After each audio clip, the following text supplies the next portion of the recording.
কত বছর আপনারা এই সুন্দরবনের মধু সংগ্রহ করতে যান না? কত বছর ধরে করতেছেন? আমি একদম ছোটোর থেকে অনেক বছর 30 বছর মতো। মোটামুটি এক কথা ধরো বাপ দাদা শুরু করেছে, তো যখন বাপ দাদাতে ধরো আমরা শুরু করেছি, এবার আমরা ভবিষ্যতে আমার কাছে সার্টিফিকেট শুরু করতে পারে। তা আমরা তো চাচ্ছি নি সেটা, আমরা কিন্তু আমাদের সার্টিফিকেট কিন্তু আমার গাঙে ওলাইনি, আর বাদ বাকি আশা আছে ওলাবো না। কেন? ওটা খামার আছে, কি করি খাবো, বন বাজার লাইন ভালো না তো। ওকে, সো আচ্ছা, এই উনি জিজ্ঞেস করতেছি কি যে বললেন না যে আপনারা বাপ দাদা গেছে আপনারা যাচ্ছেন, কিন্তু ছেলে মেয়েদের এখন আর চান না যে যাক। কেন? মানে কেন ধরো এই সাপোজ আমি বলি শোনি এখন 5 বন্ধ, 3 মাস 5 বন্ধ, আমরা এমনিতেই সংসার ঠিক মতন আমরা চালাতে পারিনি। তারপরও ঠিক আছে, বিভিন্ন ঝামেলা, বিভিন্ন বাহিনী, ফরেস্টার রিজে, নৌফুলি রিজে, কোস্টগার্ড রিজে, ওয়াইল্ড টিম আছে, বিভিন্ন ধই ঝামেলা বনে। মানে আপনি তার মানে এই যে যদি আপনি ছেলে মেয়ে যায় তাহলে ভালো মানে আয় ইনকাম তো হয় না। আমরা ধরো আমরা এখন জুড়ি মরতেছি, বাংলা কথা, আমরা এখন ধরো খুব কষ্টে আছি বন বাঁধা করতে। আমরা তো ওপরের কোনো কাজ শিখিনি, বন বাঁধা করতে করতে ধরো আমরা এই কাজেই বাইছে নিয়েছি। এখন আমরা অন্য কাজ আমার কাছে হয় না। কিন্তু আপনাদের এখন ছেলে মেয়ে যারা তারা পড়াশোনা করতেছে বা অন্য কাজ করার জন্য ইয়ে করতে আশা আছে, টাকা বনে পড়াশোনা করতে যে কেউ আছে খামারে পাঠাইছি, ওরা খামার করতেছে, মধুর খামার, মধু সবটা হয়, তবে বাক্সটা মানে বাক্স। আচ্ছা, তাহলে মনে করেন এক মাসে যদি এক মাসে আপনার কত টাকার মতো মানে থাকে না গড় পর্দায় করে যে এক মাসে কত টাকার মতো মধু যে ভাঙার কাজে থেকে আয় করতে পারেন? ৭৫,০০০ টাকা করে হইল। কয় মাসে? 34 দিন, 34 দিন, 1 মাস 4 দিন, এক একজনের ৭৫,০০০ টাকা করে। কিন্তু এক বছরে কয় মাস করতে পারেন? বছরে ওই গোয়াড়ে 1.5 মাস চলে ওই কাজ। 1 মাস 15 তারপরে মাছ মারা আছে, কাঁকড়া মারা অন্য আছে। জিনিস, কিন্তু শুধু মধু ভাঙায় 1 মাসে, 1 মাস 15 দিন, 1 মাস 15 দিন চলে। এই এরকম কি প্রতি বছরই কি এরকম ৭৪,০০০ টাকা ৭৫,০০০ টাকার মধ্যে হয় যদি 1-1.5 মাস যান? একটু কম বেশি হয়, বেশি হয়, কম বেশি ওটা বলা যাবে না। তাহলে সবচেয়ে মনে করেন যদি কোনো মাস কোনো বছর গেছেন সবচেয়ে কম হয়েছে কত টাকার মতো? 50-এর নিচে পাইনি থেকে। তাহলে এই যে টাকা মনে করেন 50,০০০ টাকা সবচেয়ে কম হলে 50,০০০ টাকা হয় বা ৭৪-৭৫,০০০ টাকা হয়।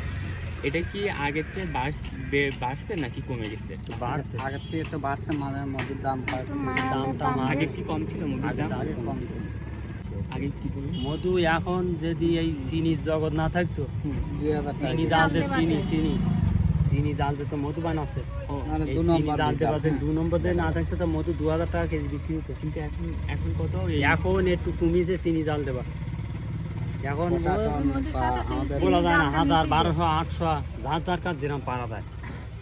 মানে ওকে, 1 কেজি আপনার নিয়ে আসলে 1 কেজি কত টাকা বিক্রি করেন?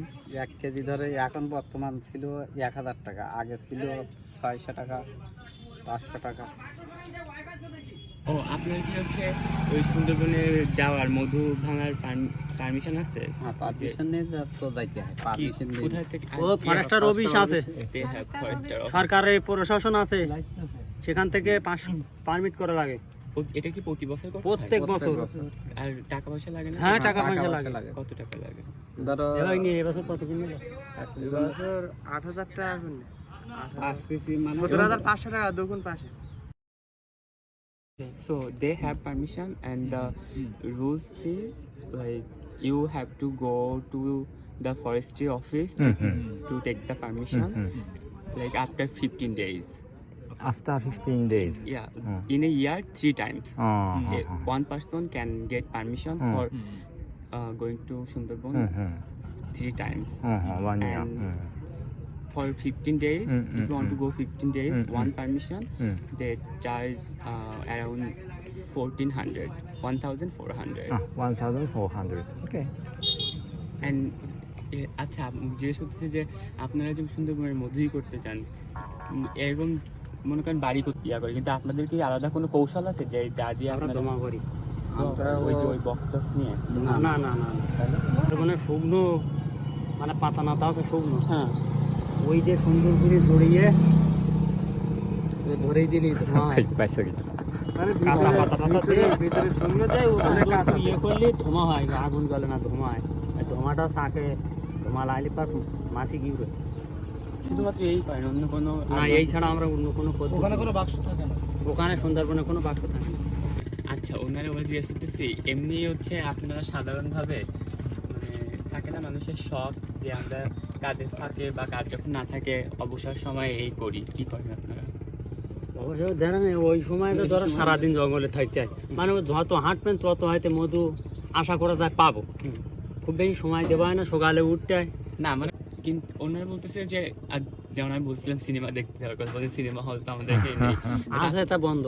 আর না, আমরা ধরো খেলাধুলো বিভিন্ন তাল গোল এইসব হ্যাঁ। ধরো বাজার ঘাটে হয় দেখি, চার দোকানের সময় চাষের কাজ কাম চাষে করি, এই অবস্থা। আর হচ্ছে এই যে মধু ভাঙার কাজ এই ছাড়া- জায়গাটা খালি বিজে একটু খেলা খেলা তো আমার কাকের চাষে যদি হাতিয়ার থাকতো তো গুলি ঘুমাই দিত। नहीं नहीं মানে এই মধু ভাঙা ছাড়া আর কি কাজ মাছ করেন? মারা আছে, কাংড়া মারা আছে, এই ধরো গাঙে রেনু রেনু বাগদা, ওই বাচ্চা পোনা। বাচ্চা পোনা ওই যে ঘেরে দিলি বড় বড় বাগদা, ওই সব এইসব নদীর কাজ, আমার এই নদীর কাজ। নদীতে পাইসি মাছ, আমরা জ্বালা আছে ওই জায়গায় ধরি। আপনারা সুন্দরবনেতে যে মধু আনেন, সেই মধু খান আপনারা নিজেরা? কেউ খায় কেউ খায় না, আমরা খাই না। খাই শুদ্ধ করতে পারে না গরম আমার কাছে শখ হয় না, মেন কথা মিষ্টি আমাদের শখ হয় না, আমরা কাটতে কাটতে কাটতে কাটতে মানে আমার কাছে মিষ্টির প্রতি একটা ঘেঁটে লাগবে মিষ্টির দিদা। প্রতি আমার কাছে একদম ও চাহিদা আমার থাকে কাছে গাছ। জিজ্ঞেস করতেছে আপনার পরিবারে কতজন মানুষ? কজন মানুষ? Japanese. জাপানি Oh. He is also Japanese. He went to the Sundarban for 3 days Eh. with them. 3 days. Wow. আমার ফ্যামিলিতে 5 জন। আপনার ফ্যামিলিতে 5 জন, আপনার ফ্যামিলিতে? আমাদের 5 জন, আমার মা আম্মা ধরি, বাপ তো নেই, আম্মা আছে। আপনারা 5 জন। ভাঙার পরে কি মানে কিভাবে নিয়ে আসেন, আনার পরে কিভাবে বিক্রি করেন, বিক্রি করা পর্যন্ত কি করেন? ডেরাম আছে প্লাস্টিকের। হ্যাঁ, Plastic. লাইক ড্রাম আর বাজারে যে নিয়ে আসেন, না না বাজারে নিয়ে আসিনি, বাজারে নিয়ে আসেন আপনাদের পার্টিরে আমরা কাছে ধরি না। আপনাদের যারা বাড়ি থেকে মধু নিয়ে কাটে, আসেন? মধু তো সবাই কাটে না। আমাদের ভালো লাগে এলাকা, যে এলাকায় থাকেন আপনার বাসা, কারণ এখানে আমাদের আমাদের এলাকায় আয় ব্যয় লাইন সব এই ভালো জায়গায়। লাগবে। নিয়ে যাবো, আমরা যাতে আমি এত কাজ করে পারতেন নি। ভালো আমরা তো অন্য ভালোই জায়গায় তো গেলে আমাকে লাগবে ভালো লাগে। যে গ্রাম লাগে। হ্যাঁ, আমাকে এখানে একটা ভালো লাগে, গ্রামের আমাকে একটা এখানে আয় ব্যয় পরিবেশ লাইন হয়ে ভালো। গেছে, চলতে ফেলতে এটা ভালো লাগে আমাদের। আর সবচেয়ে সুন্দরবন আমাদের কাছে খুব সুন্দর, বিশ্বের কাছে প্রায় সুন্দর, সেই কারণে আমরা উনি জিজ্ঞেস করতেছে যে আপনাদের ছেলেমেয়েরা যখন বড় হবে, তা আপনারা কি চান যে তারা এই গ্রামেই থাকুক, নাকি ঢাকা বা খুলনা বা অন্য কোথাও বড় বড় এখন শহরে বলি যাবে? শোনেন, আমাদের তো সেইরকম সক্ষম নি, তাই যে আমরা বড় ধরনের আশা করি বুঝ থাকবো যে সালিবিলি উমুক করাবো তুমুক করাবো। এখন ওই আস্তে আস্তে সালিবিলি বড় হলে, সালিবিলির পর যদি সালিবিলি করতে পারে তাহলে সেই ক্ষেত্রে সালিবিলি বড় হতে পারবে, তাছাড়া আমাদের লাইন নেই। তারপরে বাম্মা চায় না যে ছেলেবিলি তারপরে আমরা তো আমাদের চাই না যে আমরা যা করি ছেলেবিলি সালিবিলি সেটা বন করি। বাঁধা করুক। এটা তো চায় না কোনো বাম্মা। তারপরে চেষ্টা করতে হবে, আমরা এই যে তারপরে যুগে চেষ্টায় যে বাস আছি। করতেছি, যে যুগে বাস টাকা করতেছি, পয়সা এই যুগে সমস্যা, যা টাকা মাল পয়সা জালের না, দাম, সমস্যা। তাতে করে আমাদের আশা করা যায় না যে আমাদের ছেলেবিলি আমরা ওপর লাইনে চলবো বা মানুষ করবো। এটাতে কিন্তু যারা এখানে সুন্দরবনে তো ইয়াং মাস থাকে, আসার সময় আমার বাইরে একটা সাইলি পট্টি পট্টি ধরো বাদ দিল, বন বাঁধা করাবো না বলি, তার মৌমাছির খামার নেই, সে বাইরে এখন বর্তমান কুমিল্লা। এখন আমি আরো আরেকজনের অনেক মানুষ করতেছে, হ্যাঁ, আমার এখানে যে তো এলাকার মানুষ, লোক এই বহু, এলাকার মানুষ তো আজ সবাই বেশি খায়। আমার এই এলাকার লোক। তাই? So, নিয়ে যাও একদম রিল্যাক্স। ধন্যবাদ ধন্যবাদ ধন্যবাদ। থ্যাংক ইউ আচ্ছা ঠিক আছে, থ্যাংক ইউ।